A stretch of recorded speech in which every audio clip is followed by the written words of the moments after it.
বাংলাদেশ হইল আজব একটা দেশ। এখানে আপনি যত বেশি আজগুবি কথা বলতে পারবেন তত বেশি বাজার পাওয়া যায় আর কি। চালায় দেন।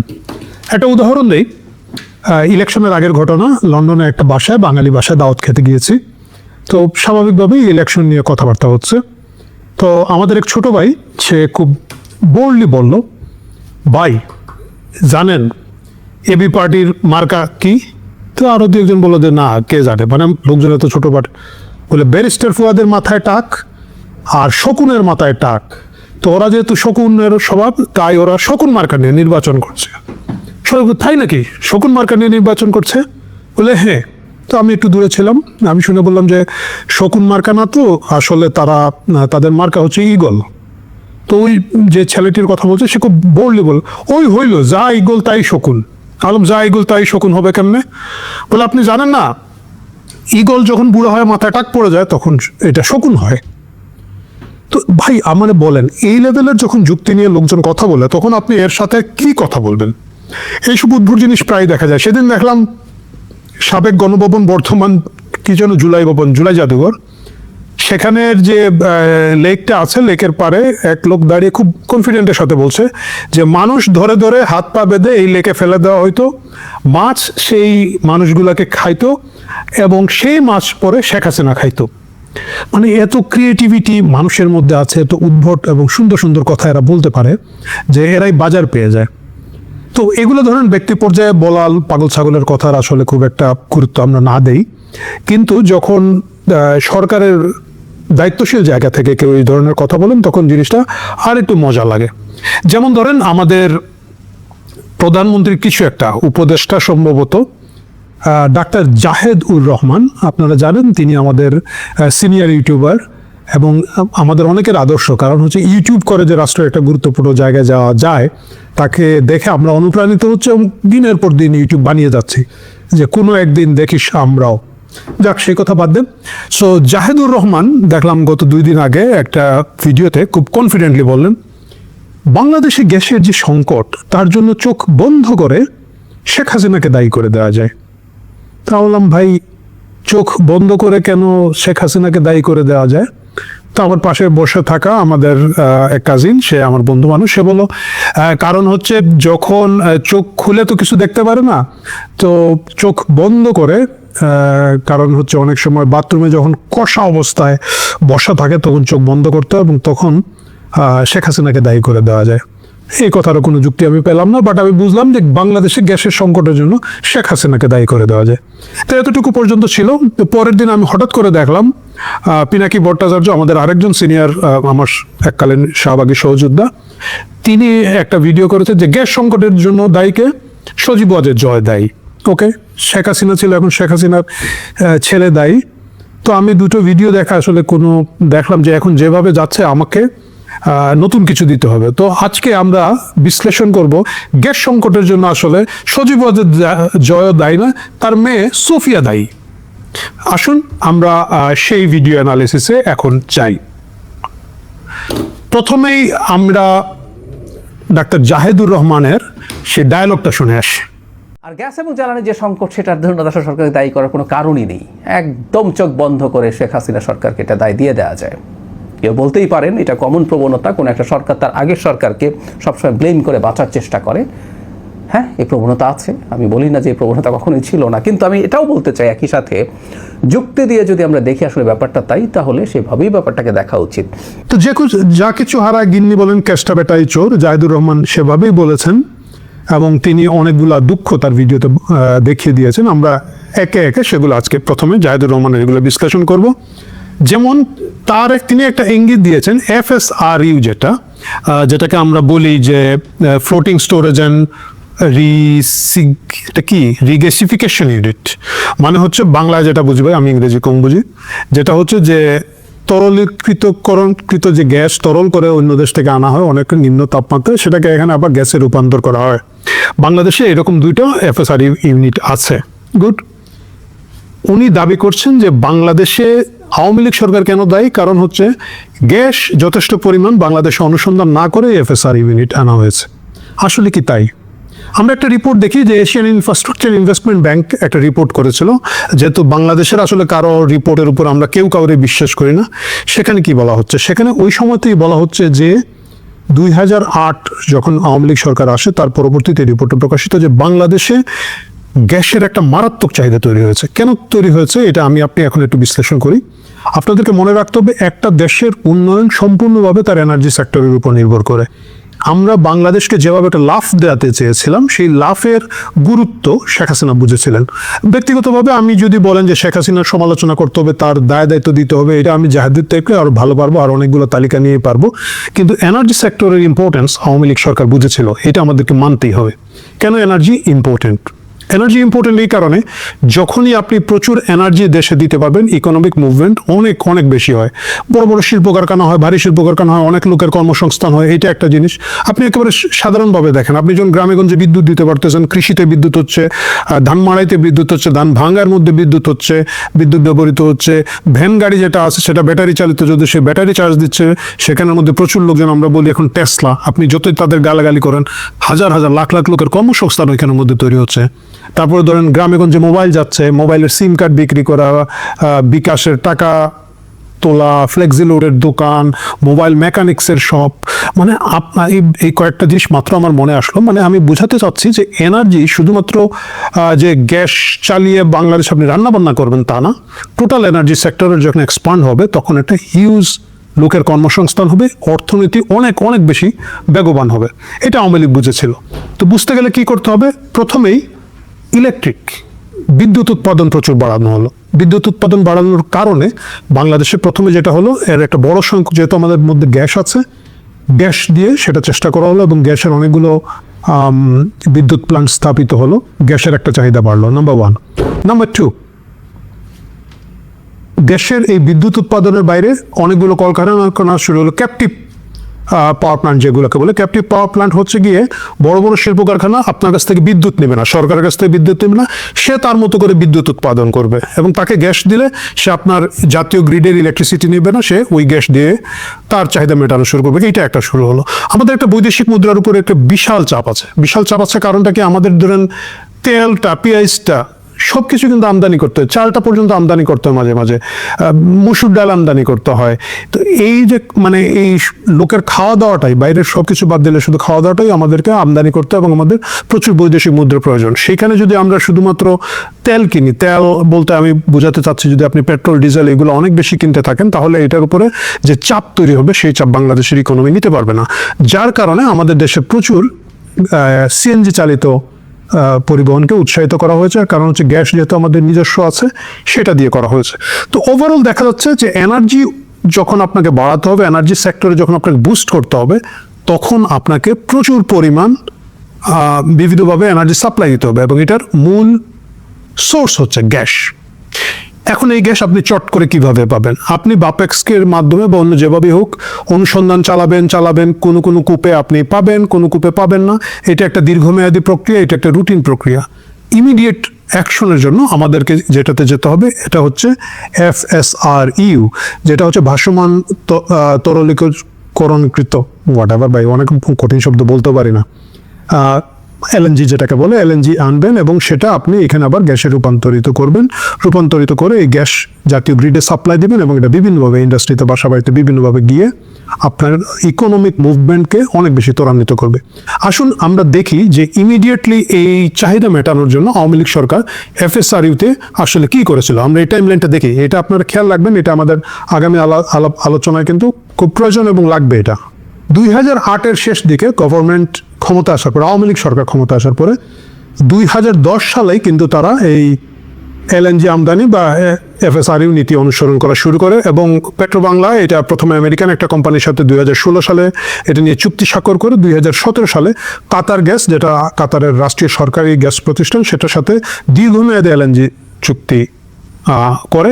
কেন এটা দীর্ঘমেয়াদী করতে হয়? আপনি যখন স্বল্প মেয়াদে করবেন, মানে স্পট মার্কেট থেকে কিনবেন, তখন গ্যাসের দাম অনেক বেশি পড়ে। কিন্তু আপনি যখন একটা দীর্ঘমেয়াদী চুক্তি করবেন যে আগামী 2 বছর বা প্রতি বছর আমাকে এতটুকু দিবে, আমি এতটুকু প্রাইস দিব, যেহেতু একটা গ্যারান্টিড কাস্টমার, তখন আমরা সাধারণ ব্যবসা বাণিজ্য সূত্রে বুঝি, যখন আপনি একটা গ্যারান্টিড কাস্টমার পাবেন পাইকারির দরে, তখন আপনি তাকে একটা ডিসকাউন্ট প্রাইস দিবেন। সো এটা 2017 সালের 25 সেপ্টেম্বর আওয়ামী লীগ সরকার এই চুক্তিটা কাতারের সাথে করে, এবং 2018 সালের 24 এপ্রিল, মানে সেপ্টেম্বরে করার পরেও কিন্তু অ্যাডভান্স চিন্তা করে রেখেছে। এই আলাপগুলো কেন করছে? এই আলাপগুলো কিন্তু আগামীতে আসবে। আমরা যখন এই আলাপটা আর একটু আগাবো, তখন এই আলাপগুলো আসবে। 2018 সালে প্রথম এলএনজি কার্গো মহেশখালীতে পৌঁছায়, এবং 18 আগস্ট 2018 সালে প্রথম FSRU আনুষ্ঠানিকভাবে কমিশন শুরু করা হয় বাংলাদেশের টার্মিনালের মাধ্যমে। প্রাকৃতিক গ্যাস আসলে আমরা 2018 সাল থেকে নেওয়া শুরু করি।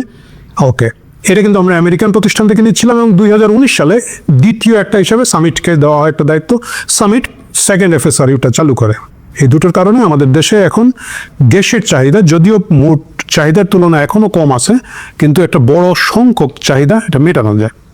তাহলে দেখা গেল যে আসলে যেভাবে চোখ বন্ধ করে শেখ হাসিনাকে দায়ী করে দিচ্ছেন জাহেদ সাহেব, সেরকম কিছু না, বরঞ্চ শেখ হাসিনা বা আওয়ামী লীগ সরকার একটা দূরদৃষ্টির মাধ্যমে এটা কিন্তু আগে থেকে আমদানি করে গ্যাস এনে স্থানীয় চাহিদাকে অনেক বেশি বুস্ট আপ করার চেষ্টা করেছে।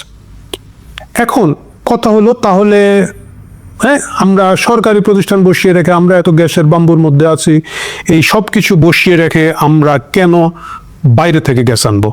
আমরা কি কিছুই করি নাই? এবং এটা খুব বেশি বলা হয়। আপনারা দেখবেন যে পেট্রোবাংলার কথা বলা হয়, পেট্রোবাংলাকে বসিয়ে রাখা হয়েছিল। কেন বসিয়ে রাখা হয়েছিল?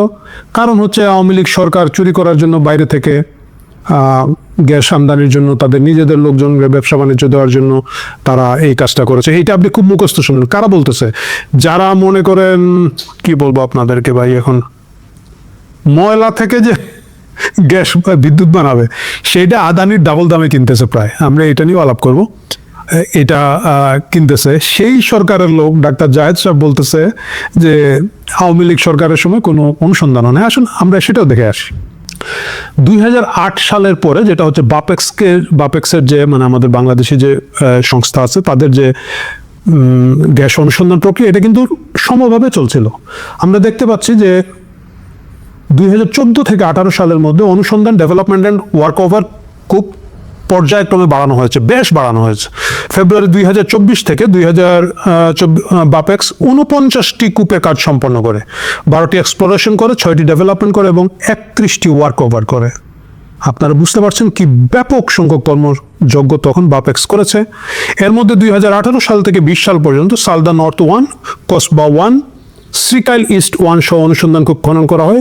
শ্রীকাইল ইস্ট 1-এ নতুন গ্যাস ক্ষেত্র আবিষ্কার হয়, যেটা খুব স্বাভাবিক। সব জায়গায় যে আপনি অনুসন্ধান করলেই পেয়ে যাবেন তা তো না। আপনি মতিঝিলের মাঝখানে একটা পাইপ সুবায়া যদি বলেন যে গ্যাস পাইলাম, বা ফার্ম গেটে, তা তো না। আপনি অনেকগুলো জায়গায় অনুসন্ধান করবেন এবং পাবেন। তখন আমরা শ্রীকাইল ইস্ট 1 থেকে নতুন গ্যাস ক্ষেত্র আবিষ্কার হয়।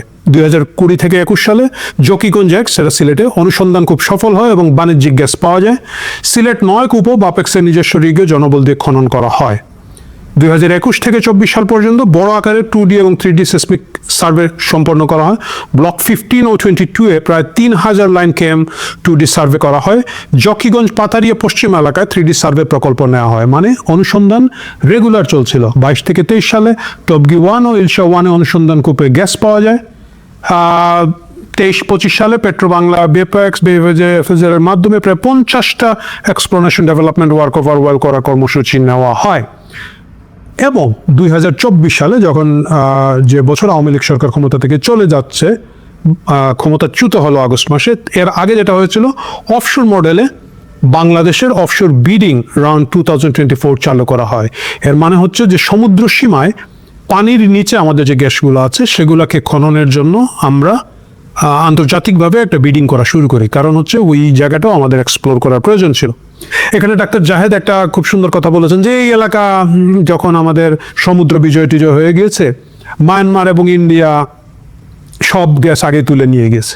এগুলো হচ্ছে কি, আবার ওই যে বললাম যে ইগল আসলে শকুন, বুড়া হইলে শকুন হয়, এই ধরনের একটা যুক্তি।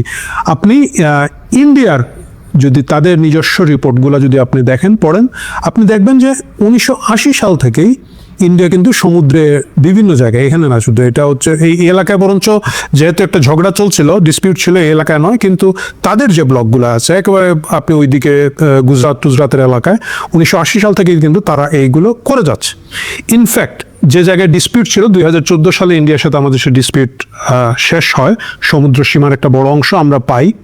এখানে কিন্তু আমরা দেখবেন ইন্ডিয়ান ওয়েবসাইটে আছে 2023 সালেও কিন্তু তারা প্রপোজাল আহ্বান করছে যে এই এলাকায় তারা খোঁজ খবর করবে। ইন ডিটেলস রিপোর্টটার প্রয়োজন হলে আমি অন্য জায়গায় অন্য সময় আলাপ করবো। এই ভিডিও আসলে এখনই অনেক লম্বা হয়ে গেছে এবং এটা আরো লম্বা হবে। সুতরাং দেখা যাচ্ছে যে মূল কথা আসি, বাপেক্সের মাধ্যমে আমাদের যে খনন করার চেষ্টা, অনুসন্ধানের চেষ্টা, এইটা কিন্তু আওয়ামী লীগ সরকারের সময় বন্ধ ছিল না, এটা চলছিল। হ্যাঁ, আপনি বলতে পারেন যে যথেষ্ট পরিমাণ হয় না, আরও ভালো হইতে পারতো, এটা হচ্ছে কমপ্লিটলি একটা সাবজেক্টিভ বিষয়। আপনি মনে করতেছেন অনেক হইতে পারতো, এই কে যেন বললো রিগ কিনে দেওয়া হয় না। আরে ভাই, বাংলাদেশের সরকারের একটা টয়লেট টিস্যু কেনাটাই একটা, যদি আপনি প্রসেসে কিনতে যান, একটা লম্বা প্রসেস, এটা একটা আমলাতান্ত্রিক জটিলতা। এটাকে আপনি রাজনৈতিক উৎসাহের জায়গায় বা রাজনৈতিক সদিচ্ছার জায়গাকে যদি ট্রান্সফার করেন তাহলে তো মুশকিল এবং মুসিবত। আপনি বলতে পারেন যে হয়তো আরও বেশি করা হয় না, কিন্তু আমি যে তালিকা দিলাম এই তালিকায় দেখা যাচ্ছে আমি স্যাটিসফাইড যে যথেষ্ট পরিমাণ করা হয়েছে। হ্যাঁ, আরও বেশি করা যেত, এই বিষয়ে তো কেউ আরও এই ভালো ভালো না আরও ভালো আছে সেটা তো অন্য বিষয়। কিন্তু যেভাবে বলা হচ্ছে যে চোখ বন্ধ করে শেখ হাসিনাকে দায়ী করে দিবেন, বাংলাদেশের গ্যাস খোঁজা হয় নাই, অসত্য বলছেন, এটা ফ্যাকচুয়াল না। মানে আমরা আসলে এখানে ফ্যাক্ট দিয়ে যদি কথা বলি তাহলে ওটা দাঁড়ায় নাই। আচ্ছা, আসলে নাম্বার 3 আরেকটা অভিযোগ আছে যে গ্যাস তো একদিন শেষ হবে। বাংলাদেশের গ্যাস ধরেন 50 বছরের মজুদ ফুরাবে, বাইরে থেকে কত আমদানি করবেন, আমরা কেন বিকল্প কোনো পদ্ধতিতে গেলাম না? চোখ বন্ধ করে শেখ হাসিনাকে দায়ী করে দেন। আসলে কি তাই? আসলে আমরা এটা খবর দেখি। বিকল্প হিসাবে ইন্টারিম সরকার, তারা আগস্টের 8 তারিখে ক্ষমতা নেয় 2024 সালে। এসেই তারা যেটা করে, তারা আগস্টের 27 তারিখে, প্রায় 20 দিন না 19 দিন পরে, 3 সপ্তাহ পার হয় নাই, তারা কতগুলো চুক্তি বাতিল করেছে আপনারা জানেন? 42টা পাওয়ার প্ল্যান্ট পাইপলাইনে ছিল। এই চুক্তিটা মাত্র 19 দিনের মাথায় তারা বাদ দিয়ে দেয়। 42টার মধ্যে 37টা ছিল সৌরবিদ্যুৎ প্রকল্প।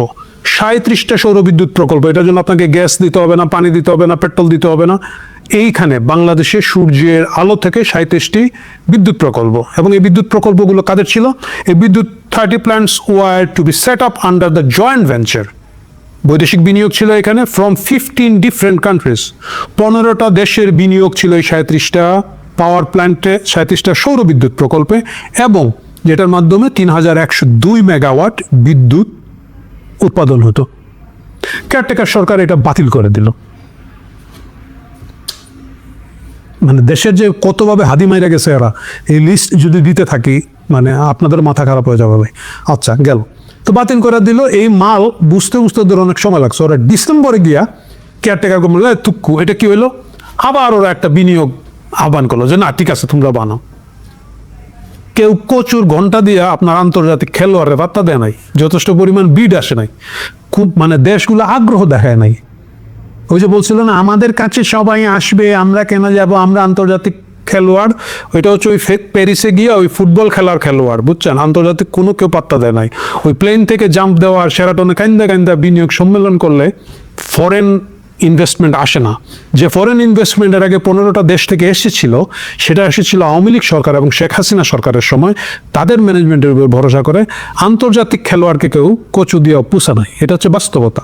সুতরাং আমাদের সেই সৌরবিদ্যুতের মাধ্যমে যে আমরা 3000 মেগাওয়াট বিদ্যুৎ পেতাম, সেই প্রকল্পটা মুখ থুবড়ে পড়ে গেল।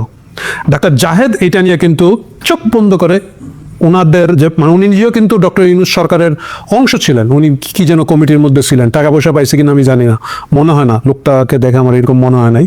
তো যাই হোক, কিন্তু উনিও কিন্তু ইউনূস সরকারের অংশ। বিভিন্ন কমিটি সংস্কার এগুলো আছে না, আলী রিয়াজের সাথে গিয়া মুরগি টুরগি গাইতো। তো এই জায়গাটায় কিন্তু তারা ফেল করলো। তাহলে এখন এই সৌরবিদ্যুৎ যে ফেল করলো, এইটার দায়িত্ব আপনি কাকে দিবেন? চোখ বন্ধ করে শেখ হাসিনাকে দিয়ে দেন, আমার কিছু বলার নেই। আচ্ছা, সম্প্রতি যে ঘটনাটা ঘটেছে সেটা হচ্ছে যে আমাদের একটা এফএসআরইউ, মানে যে কারণে এই মুহূর্তে দেশে সবচেয়ে বেশি সংকট, একটা এফএসআরইউতে আগুন লেগে গিয়েছে। আগুনটা কিভাবে লেগেছে? আর একটা জাহাজ যেটা তরল করা গ্যাস নিয়ে এসেছিল, সেটা থেকে এইটার মধ্যে ট্রান্সফার করার সময় আগুন লেগে গিয়েছিল, সেই এফএসআরইউটা বন্ধ ছিল। বন্ধ থাকার কারণে এই মুহূর্তে বাংলাদেশে যে গ্যাস সংকটটা গত জুলাই লাস্টে এবং আগস্টে হয়েছে, এটা আসলে 21শে জুলাই কক্সবাজারের মহেশখালীতে এই জাহাজটাতে আগুন লেগে যায়, দুর্ঘটনা ঘটে এবং সেটা কারণে আমাদের সমস্যা হয়। ডাক্তার জাহিদ বলেছেন, হ্যাঁ আরেকটা এফএসআরইউ মানে দুর্ঘটনা তো ঘটতেই পারে, হইলে আরেকটা আনা যেতে পারতো। দায়ী কারে করা যায়? চোখ বন্ধ করে শেখ হাসিনাকে উনি দায়ী করে দিবেন এজ ইউজুয়াল। বাট ঘটনাটা কি ছিল? তৃতীয় আরেকটা এফএসআরইউ প্রস্তুতির সকল কাহিনী ছিল, কিন্তু যেহেতু এটা সামিটের নাম ছিল, সামিটের এক্সপার্টিস আছে, সামিট পেয়েছে, সামিটের নাম ছিল, এইটাও কিন্তু ডক্টর জাহিদের আগের সরকার, ডক্টর জাহিদ যেটার অংশ ছিলেন ডক্টর ইউনূসের সরকার, সেটাও বাতিল করে দিয়েছিল। Planned 60 million cubic feet per day floating LNG terminal at Maheshkhali alongside A 15-year agreement of supply 1.5 million tons per annum of LNG cancelled the contract with Summit Group to build the country's third FSRU in October 2024. October 24-এ, August, September, October 2 মাস যেতে না যেতে third এফএসআরইউটা বাতিল করে দিল। ওই এফএসআরইউটা যদি তখন থাকতো, এখন বলবেন আওয়ামী লীগ করে দুশোর ভাই, এখনও তো আপনি যে 2 এফএসআরইউ আছে, আপনার আমেরিকানটা তো বন্ধ হয়ে গেছে, পিটার হাসেরটা তো বন্ধ হয়ে গেছে। এর সাপ্লাই যতটুকু পাইছেন এটা তো সামিটের থেকে পাইছেন। সামিট কি বলছে আমি আওয়ামী লীগ করি, এটা আমি বন্ধ করে দিলাম গ্যাস? ওরা কি বলছে? আল্লাহ না করুক সামিটের এফএসআরইউতে তো দুর্ঘটনা ঘটলে কইতেন হাসিনা এসে আগুন লাগাই দিয়ে গেছে, কেউ বলতো ডুবুরি হয়ে এসে সাঁতার দিয়ে লাগা গেছে, এবং পাবলিক এগুলো বিশ্বাস করতো। তো সামিটকে আপনি দেন না, সামিটকে না দিয়ে আমিটকে দিয়ে আপনি নিজে করে ফেলাইলেন না কেন? মানে আপনি 2টা বড় ডাস্টবিন দিয়ে ডাস্টবিন শফিকরে বাসায় দিতেন, ওইখানের মধ্যে গ্যাস উৎপাদন করতো, পারতেন না? ওই হেডম তো নাই। তো থার্ড এফএসআরইউটা বন্ধ করে দিচ্ছে। কে বন্ধ করছে? ইউনূস সরকার। এই এফএসআরইউটা কিন্তু এতক্ষণে চলে আসতো, এবং এই যে দুর্ঘটনার কারণে গত 2 মাস ধরে দেশটা ভুগছে, এই ভোগান্তির মধ্যে কিন্তু দেশটা পড়তো না। দায়ীকে ক্যান্সেল করছে ইউনূস সরকার, চোখ বন্ধ করে দায়ী বানায় দিছে শেখ হাসিনার। আচ্ছা, পঞ্চম একটা ইন্টারেস্টিং কাহিনী আছে। ডক্টর জাহিদ ওইখানের মধ্যে বলেছেন যে এখন তো সামনে আরো খারাপ অবস্থা হবে। কেন খারাপ অবস্থা হবে? দাম বাড়তেছে। উনি ওনার দ্বিতীয় ভিডিওতে বলেছেন কিভাবে দাম বাড়তেছে। 2025 সালে কেয়ারটেকার গভর্নমেন্ট যখন ছিল, তখন বিশ্বে LNG প্রাইস কম ছিল, এখন বেশি হয়ে যাচ্ছে। এখন আমরা দিব কিভাবে? কত ছিল? আসুন আমরা আরেকটা চার্ট এখনই দেখি। এখানে আমি দেখাবো গত 5 বছরের LNG স্পট মার্কেটের দাম, এবং একই সাথে 2026 সালের, যেটা মে মাস পর্যন্ত অফিসিয়াল ইনফরমেশন আছে, মে 26-এর, সেটাকে আমরা ধরবো। আপনারা দেখেন 2021 সালে এটা ছিল $17। এই $17 থেকে EMMBTU 22 সালে ইউক্রেন যুদ্ধের সময় $34 হয়েছিল, পুরো ডাবল। তারপরে 23 সালে এটা কমে এসেছে $13, 24 সালে 11.5, 25 সালে 12.1 ছিল, 12.1 গড় মূল্য, এবং 26-এ এখন 14.1 গত মে মাসে। যখন 17 ছিল তখন আওয়ামী লীগ অপারেট করেছে, আপনার আমার গায়ে লেগেছে? লাগে নাই। 34 যখন ছিল পুরো ডাবল ছিল, এক একটা জাহাজ যখন 1000 কোটি টাকার উপরে দাম পড়ে যেত, তখন কিন্তু 22 সালে আওয়ামী লীগ এটা দিয়ে গেছে। এখন ডাক্তার জাহিদ $14 কিনতে গিয়ে নাভিশ্বাস উঠে যাচ্ছে, এবং উনি বলতেছে এটা 24-এ চলে যাবে, 30-এ চলে যাবে, কি করব? বাংলাদেশ 34-এ স্পট ডলারে যখন ছিল তখন তো ডিল করেছে। কিভাবে ডিল করেছে? কারণ কাতারের সাথে, ওমানের সাথে দীর্ঘমেয়াদী চুক্তিতে ছিল, দাম বাড়ুক কমুক ভাই, আমার এই দামে বছরে এত দিবা। দিস ইজ স্মার্ট গভর্নেন্স, দীর্ঘমেয়াদী চুক্তিতে যাওয়াটা। তো আপনি এই মুহূর্তে আপনারা দীর্ঘমেয়াদী চুক্তি কি করে একটা আওলাজোলা করে ফেলছেন, পারছেন না। হ্যাঁ, আমি মানছি যে এখানের মধ্যে ইরান আমেরিকা যে যুদ্ধ চলছে, এটার একটা ক্রাইসিস আছে, কিন্তু এর চেয়ে বড় ক্রাইসিস পাওয়ার এনার্জিতে তো ছিল রাশিয়া ইউক্রেন যুদ্ধ।